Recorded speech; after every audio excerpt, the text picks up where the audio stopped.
तो नमस्कार, मैं स्वागत करता हूं आपका अपने YouTube चैनल में। दोस्तों, आज मैं एक महत्वपूर्ण टॉपिक लेकर आया हूं आप लोगों के लिए, लेव वाइगोस्की का, जिसके अंतर्गत हम देखेंगे कि बाल मनोविज्ञान के अंतर्गत बच्चों के ज्ञान निर्माण की प्रक्रिया को वाइगोस्की ने किस प्रकार देखा है। लेकिन दोस्तों, इससे पहले मैं आपसे अनुरोध करना चाहूँगा कि यदि आपने अब तक मेरा चैनल सब्सक्राइब नहीं किया है तो प्लीज़ अभी कर दें, ताकि मेरी बनाई जाने वाली वीडियो आपको मिलती रहें। दोस्तों, पियाजे और वाइगोस्की दोनों को एक दूसरे का पूरक माना जाता है, क्योंकि दोनों की ही थ्योरी को कॉग्निटिव पर्सपेक्टिव के अंतर्गत रखा जाता है। इन दोनों ने ही बताया है कि ज्ञान निर्माण की प्रक्रिया में बच्चे सक्रिय भागीदार हैं और दोनों स्वयं अपने अनुभवों से अपने ज्ञान का निर्माण करते हैं। पियाजे के बारे में दोस्तों मैंने जो वीडियो बनाई थी उसमें हमने देखा था कि बच्चे खुद अपने ज्ञान की का निर्माण करते हैं और 4 चरणों से होकर बच्चे गुजरते हैं, जिसमें उनकी सोच जैसे जैसे वो आगे बढ़ते हैं परिपक्व होने लगती है। लेकिन दोस्तों, वाइगोस्की साहब ने ज्ञान निर्माण की प्रक्रिया में थोड़ा सा संशोधन किया है। दोस्तों, पियाजे साहब की तरह वाइगोस्की ने हमें बच्चों के सीखने संबंधी कोई प्रत्यक्ष थ्योरी नहीं दी है। इसका कारण यह है कि जिस समय वो रूस में अपने काम को कर रहे थे उस समय रूस में स्टालिन का शासन था, और स्टालिन का शासन रूस में बहुत अत्याचारी शासन माना जाता था, जहां किसी भी व्यक्ति को खुलकर अपने विचार रखने की आज़ादी नहीं थी। इसीलिए यदि कोई व्यक्ति प्रशासन के खिलाफ बातें रखता था तो अक्सर उसको मौत के घाट उतार दिया जाता था। वाइगोस्की साहब को भी 33 वर्ष की अवस्था में दोस्तों मौत के घाट उतार दिया गया था, और उनके जो साथी और समर्थक थे उनकी मौत के बाद उन्होंने उनके कार्यों को संग्रहित किया और उसके बाद उन्होंने वाइगोस्की साहब के द्वारा शिक्षा पर किए गए कार्यों को कंपाइल किया। तो दोस्तों, वाइगोस्की के जो शिक्षा संबंधी विचार हैं उनको सामाजिक सांस्कृतिक सिद्धांत के अंतर्गत सामने रखा गया है। ऐसा इसलिए किया गया है कि पियाजे के अलग वाइगोस्की साहब का यह मानना है कि ज्ञान निर्माण की प्रक्रिया सामाजिक स्तर पर होती है और इसमें सांस्कृतिक तत्व महत्वपूर्ण योगदान देते हैं।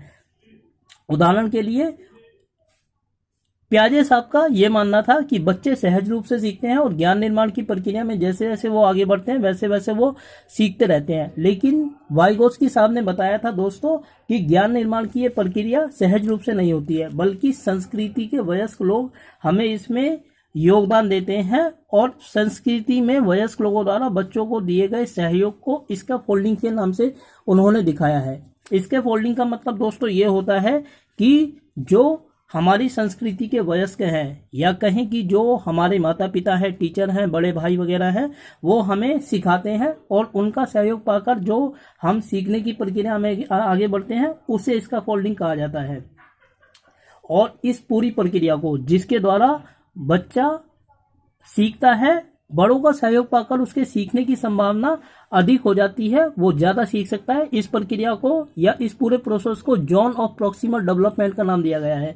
जोन ऑफ प्रॉक्सिमल डेवलपमेंट एक ऐसा क्षेत्र है जहां बच्चे की योग्यता या उसकी क्षमता बड़ों का सहयोग पाकर विकसित हो जाती है। उदाहरण के लिए दोस्तों, मैं आपको एक उदाहरण देता हूं जिससे आप इस बात को ढंग से समझ पाएंगे कि इसका फोल्डिंग क्या है और जोन ऑफ प्रॉक्सिमल डेवलपमेंट क्या है। उदाहरण के लिए मानिए कि किसी बच्चे का खिलौना खो गया है और वो अपने खिलौनों को ढूंढ रहा है इधर उधर। जब उसने देखा उसके पिताजी ने देखा कि बच्चा परेशान हो रहा है, तो उन्होंने उससे पूछा कि क्या बात है, परेशान क्यों हो रहे हो। उसने बोला कि डैड, मैं अपनी कार ढूंढ रहा हूँ, टॉय कार, जो मुझे नहीं मिल रही है। तो पिता ने उसकी समस्या को समझा और उन्होंने उस बच्चे को सहयोग देना शुरू कर दिया। अच्छा, याद करो कि तुमने पिछली बार अपनी कार कहाँ देखी थी, क्या तुमने गाड़ी में रखी थी। बच्चा याद करता है तो सोचता है कि नहीं, गाड़ी में तो मैं गई नहीं था। उसके बाद वो पूछते हैं कि क्या तुम बेडरूम में गए थे, वो याद करता है, ये बताता है कि नहीं, मैं बेडरूम में भी नहीं गया था। तो उससे पूछा गया पिता के द्वारा बच्चे से कि क्या आप अंतिम टाइम किचन में गए थे। बच्चा सोचने लगता है और उसको याद आता है कि हाँ, वो किचन में गया था। इसीलिए वो किचन में जाता है और देखता है कि उसकी जो कार थी वो किचन में ही थी। पिता के सहयोग को पाकर उसने अपनी समस्या का समाधान कर लिया। इस सपोर्ट को दोस्तों इसका फोल्डिंग कहा जाता है।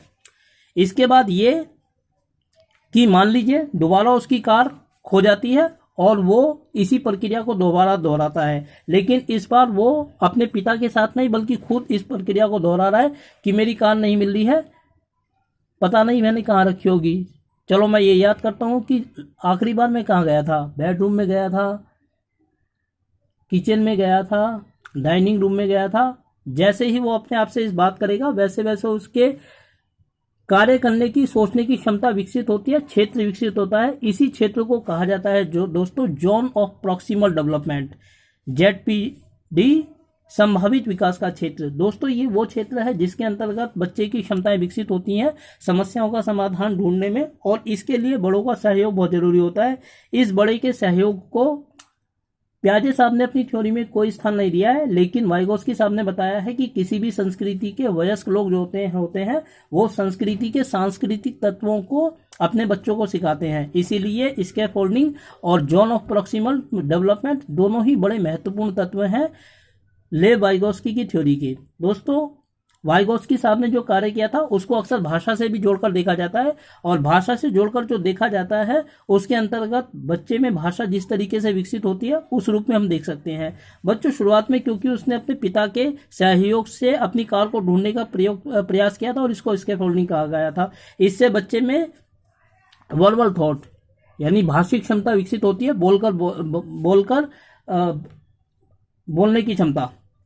उदाहरण के लिए जब उसकी कार खो जाती है और वो दोबारा से अपनी कार को ढूंढने का प्रयास करता है तो वो बोल कर करता है, लेकिन दोबारा से जब उसकी कार खोती है तो वो अब बोलता नहीं है बल्कि अपने आप ही मन में सोच लेता है।